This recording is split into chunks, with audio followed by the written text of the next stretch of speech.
from London and art to I know. a Wrangler. I know. Well, I'm a Gemini, so I like to do it all. That's a switch.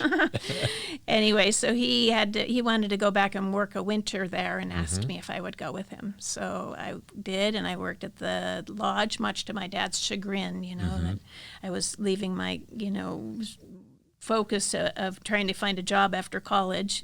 But it was a beautiful place to be, and I'd watch the snow fall and the sun shining and, the snow sparkling out there through the window, but also just, learning to love the mountains. I didn't know the mountains at all before that, so... Right.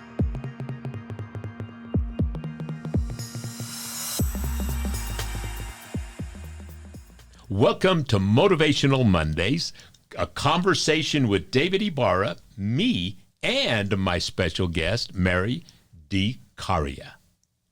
Welcome. Thank you. It's nice to see you. We're going to be talking about art today. Okay. And I may not be good at it, but I love to collect art. Yeah. And I have known you for 25 years. Yeah, a long time. Since we moved here.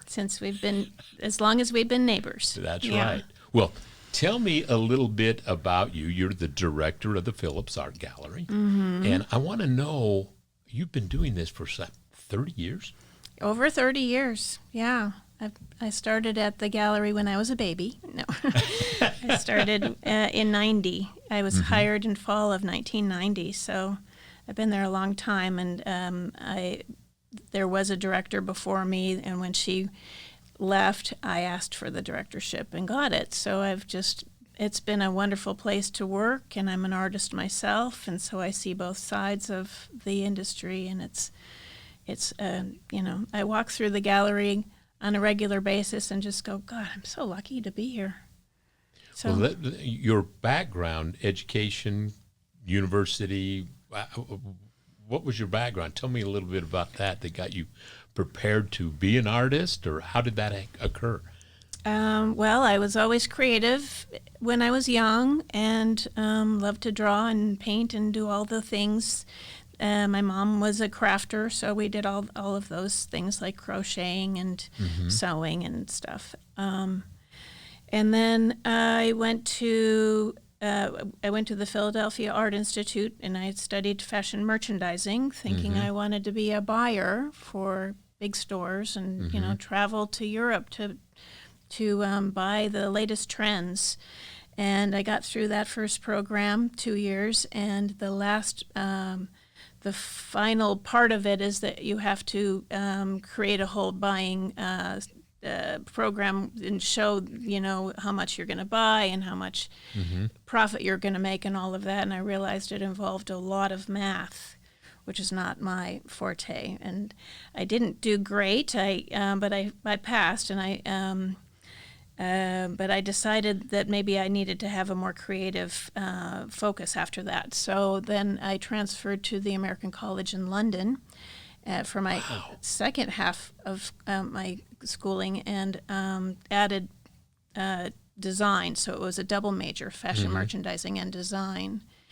And with that, I was able to have, all of the basics, art history and fashion illustration and color theory, on. And I took painting classes as an elective, and that's where I really found my So thing. originally you were going to be in fashion, clothing, and things of that nature, and then you switched over. Becoming an artist. Yeah, and then, in that program I got to, do a lot of sewing and designing, and again I learned that, there are very few people that get to, back to the merchandising, there are very few people that get to travel to Europe to buy fashion. They usually are, traveling to Newark, New Jersey to buy men's socks or something. So, so anyway, and then I realized too that with the fashion design, there's, it's a small number of people who really make it and can think of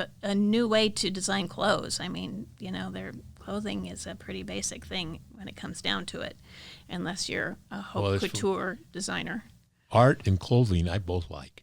Yes, well, I know. So we're doing well here. Good. So you started to paint, and was it your aim to professionally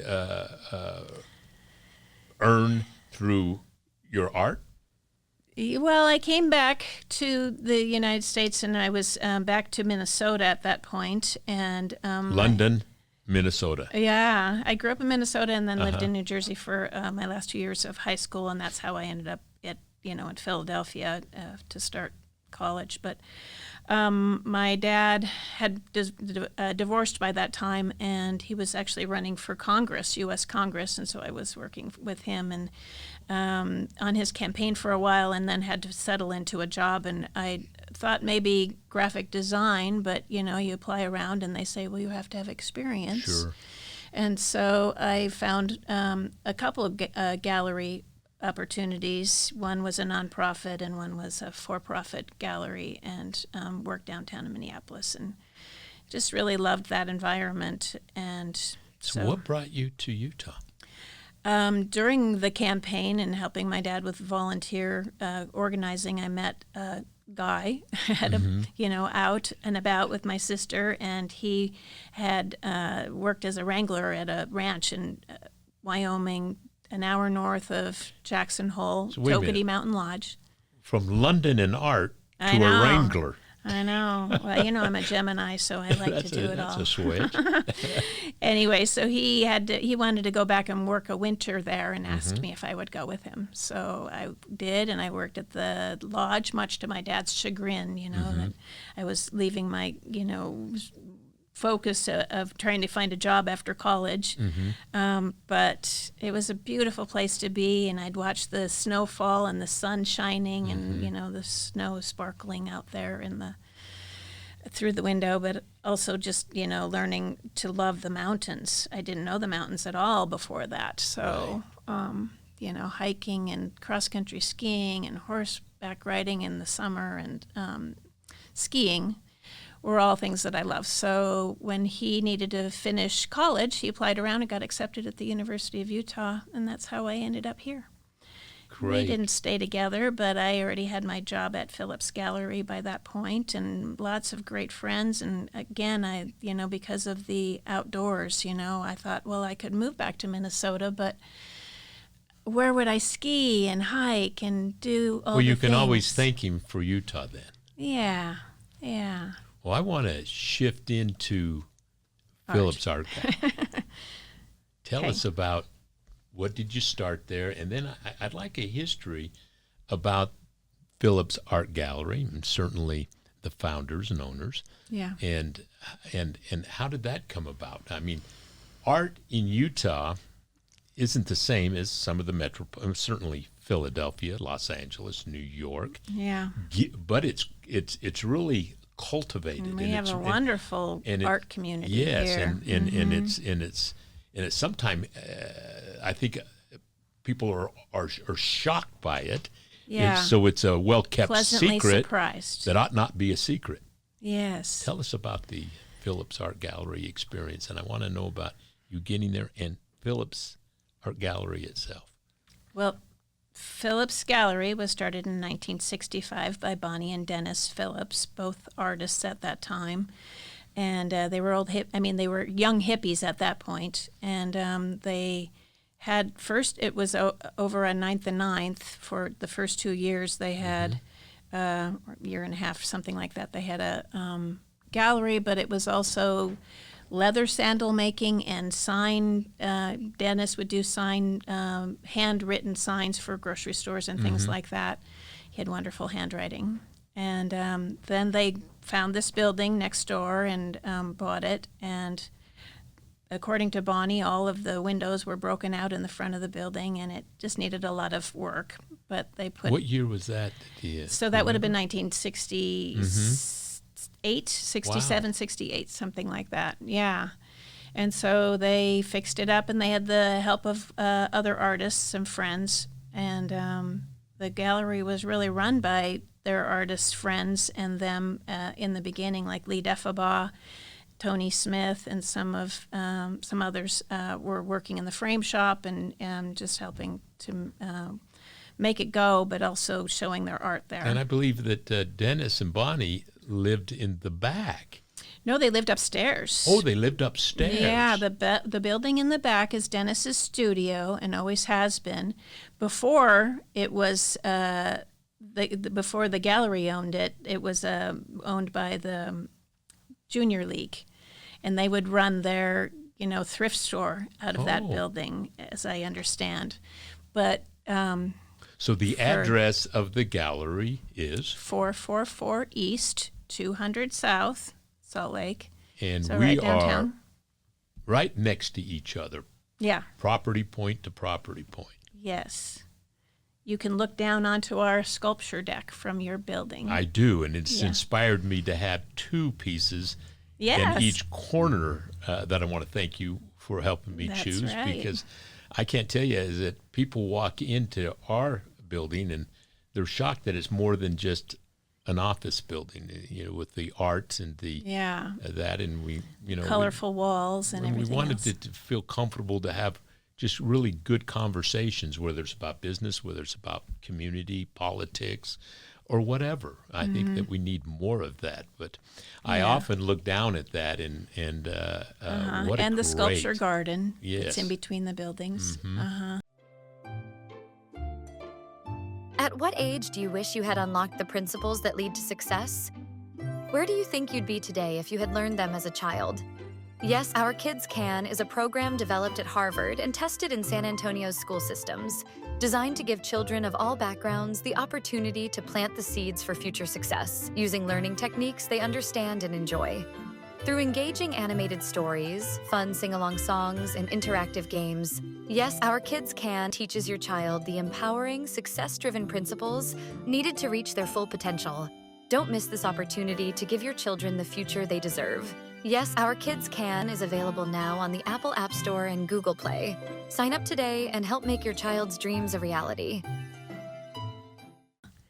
Yeah, and we have lunch in that side of the building, and I look up sometimes and wonder if people are looking down at us having lunch or whatever. But yeah, that's how close we are. Mm-hmm. Anyway. So tell me about how it grew, because I think the Phillips Art Gallery has to be one of the most established galleries in the state. Yes, it is. It was the oldest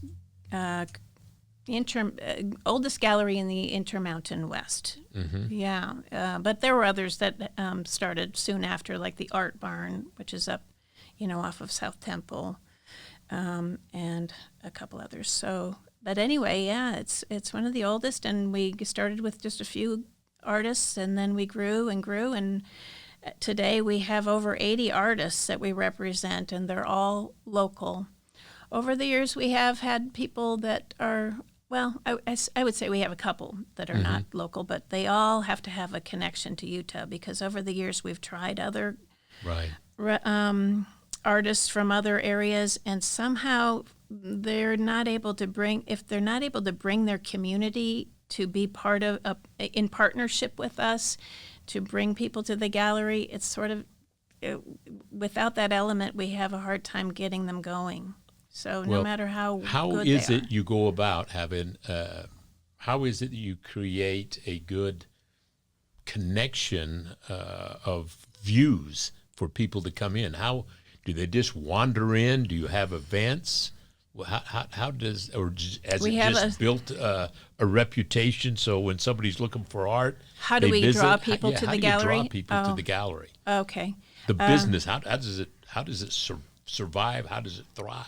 Yeah, well, first artists bringing their clients in, but also, we do mailers, and we do social media, Facebook, and an email that goes out for every show. We have 10 shows a year. So it's a lot, We have a gallery stroll on the third Friday of every month that's open to the public, 6 to 9 p.m. The third Friday of every month, there's a gallery. Now, that means that they're going to multiple places? Yeah, there are I about didn't know that 20 it was galleries. every month. Yeah, every month, except for in where have I December, been? because it's too close to Christmas. Mm-hmm. Yeah. You've not been to one of our gallery Oh, strolls? of course I have. I've seen people over there, so I just Yeah. walk in. Oh, yeah. Okay. I certainly have. You didn't know it was every month. I didn't know that it was the third Friday of every month. That's good to know. Yeah. And it's such a great community thing. There are a lot of people that just come in to see their friends and look around. They're not all buyers, you know. There are many people that just come through the gallery. You'll have 40 to 80 people there. Sometimes up to 250. It depends on right? the artist and throughout the whole evening. So, yeah. Wonderful. It is. It's a wonderful thing, and it's nice to keep up with everybody and see what'll happen. So 30 years, you must be happy. Yeah. And what's the future look like? For Phillips Gallery? Yes. I don't, it's an evolving thing because Dennis Phillips, one of the owners, passed last year in February, and that was a big shift for us. Sure. And, the gallery, Bonnie will continue to run the gallery as long as she's around, and they have a son, Ben Phillips, who they've been trying to bring in, and he helps out with the books and things like that, mainly helpful to Bonnie. Right. So I don't know. We'll see. I understood that there was a commitment to continue this.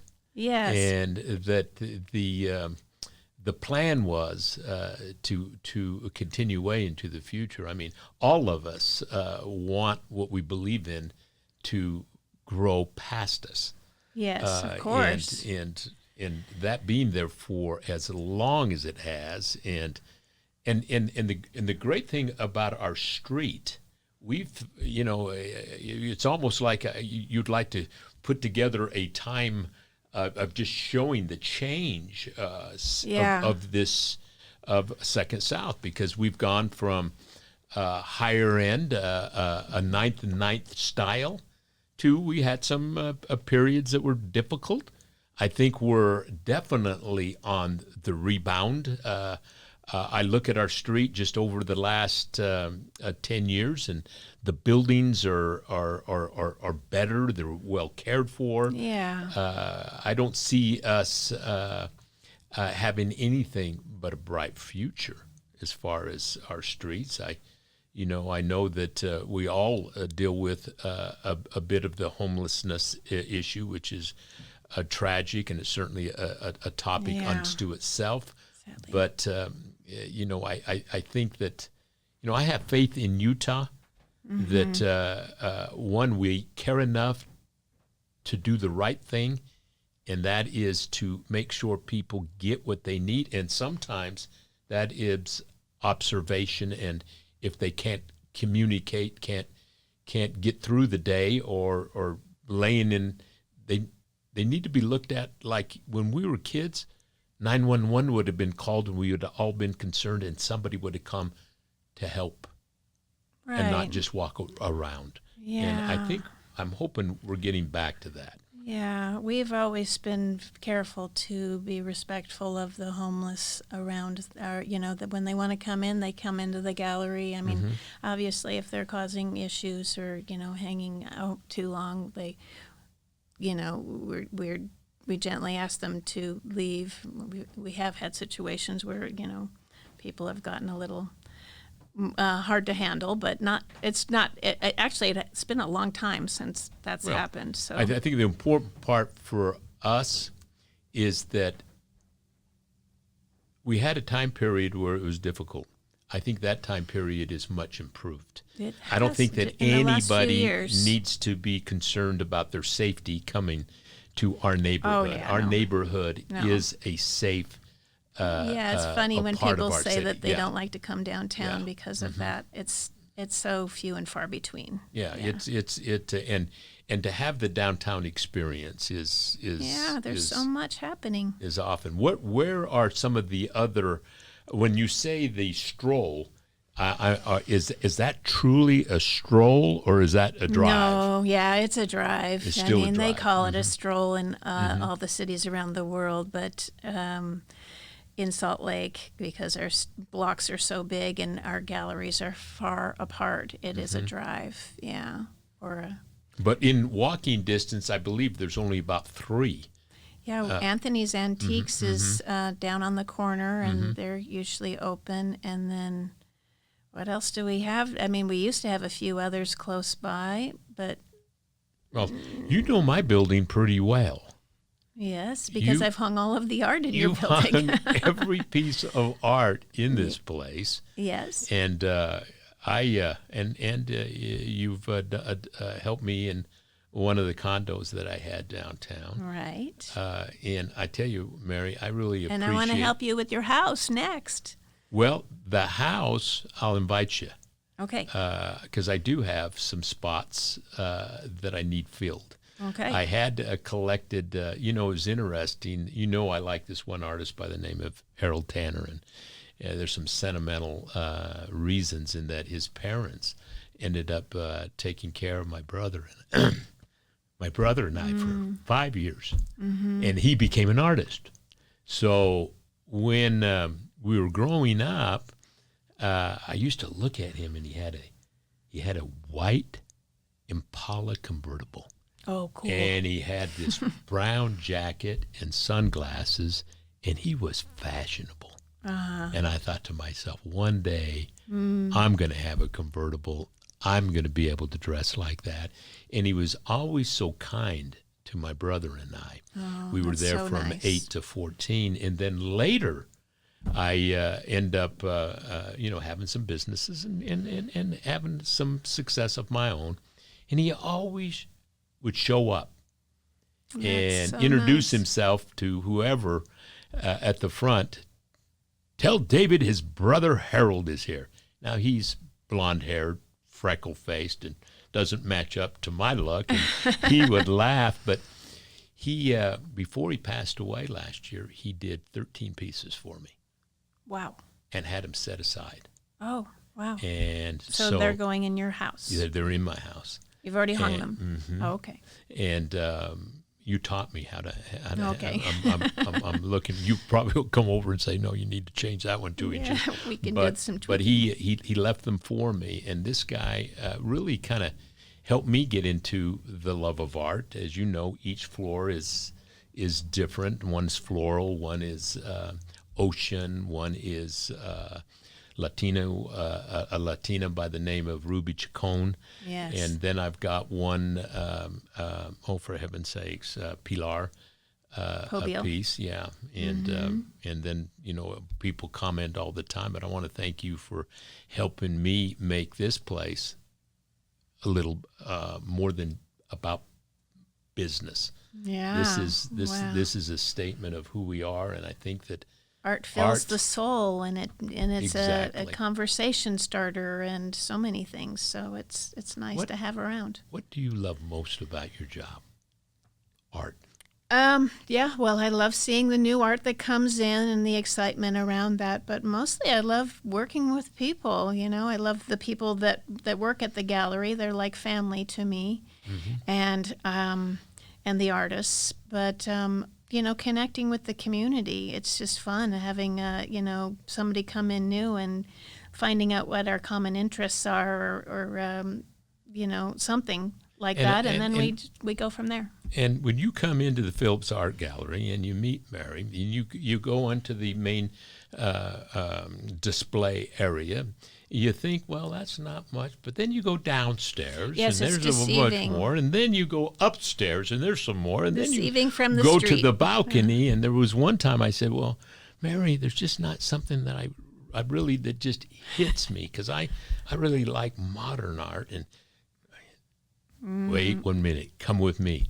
And then you go into the storage, and you had about, it seemed like you had about 100 pieces in there. Yeah. And you went right to, and I think I left with 2 pieces for the hallway of my condo, and it's been a good blend. So definitely I'll invite you up to the house and help me put a couple of special pieces. And I want to thank you for being in our program. And I'll tell everybody, I'll tell you what, when it comes to our lives, don't just live it.